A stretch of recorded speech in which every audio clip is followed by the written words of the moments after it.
નમસ્કાર મિત્રો, હું છું તમારો મિત્ર સોહિત સુથાર અને હું આજે પહોંચ્યો છું મંદિરે, જે આગળ ઓછા ભાવે ખાવાનું વિતરણ થઈ રહ્યું છે.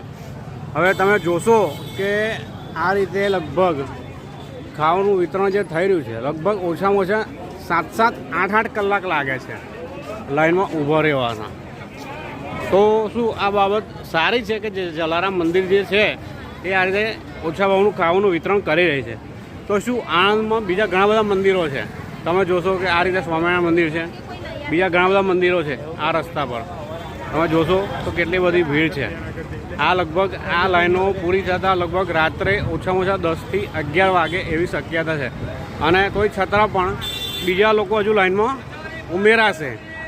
તો શું આણંદમાં બીજી સંસ્થાઓએ આ રીતે ખાવાનું વિતરણ કરવું જોઈએ, વિચારવું જોઈએ? તમે આ લાઈન જોશો તો કોઈને ખબર નહીં કે ક્યારે નંબર એમનો લાગશે. આ જો તમે જુઓ છો કે સ્વામિનારાયણ મંદિર છે સામે. તો શું આવી સંસ્થાઓએ પણ આમાં ભાગ લેવો જોઈએ?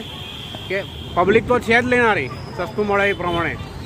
તો તમે લાઈન જોશો, પબ્લિક બેઠેલી છે બધી આ રીતે, ઘણી બધી પબ્લિક બેઠેલી છે. ઘણા બધા મંદિરો છે અહીંયા આગળ. જલારામ મંદિર છે, સ્વામિનારાયણ મંદિર છે, અંબાજી મંદિર છે. જોશો તમે આ રીતે ઘણા બધા લોકો નાના નાના બાળકો લઈને આવ્યા છે, ઘરે મૂકીને આવે છે. અને અમને પણ નહીં ખબર કે એમનો નંબર ક્યારે લાગશે. તો શું આ લાઈન આવીને આવી જ રહેશે? શું તમે ધ્યાન આપો. આ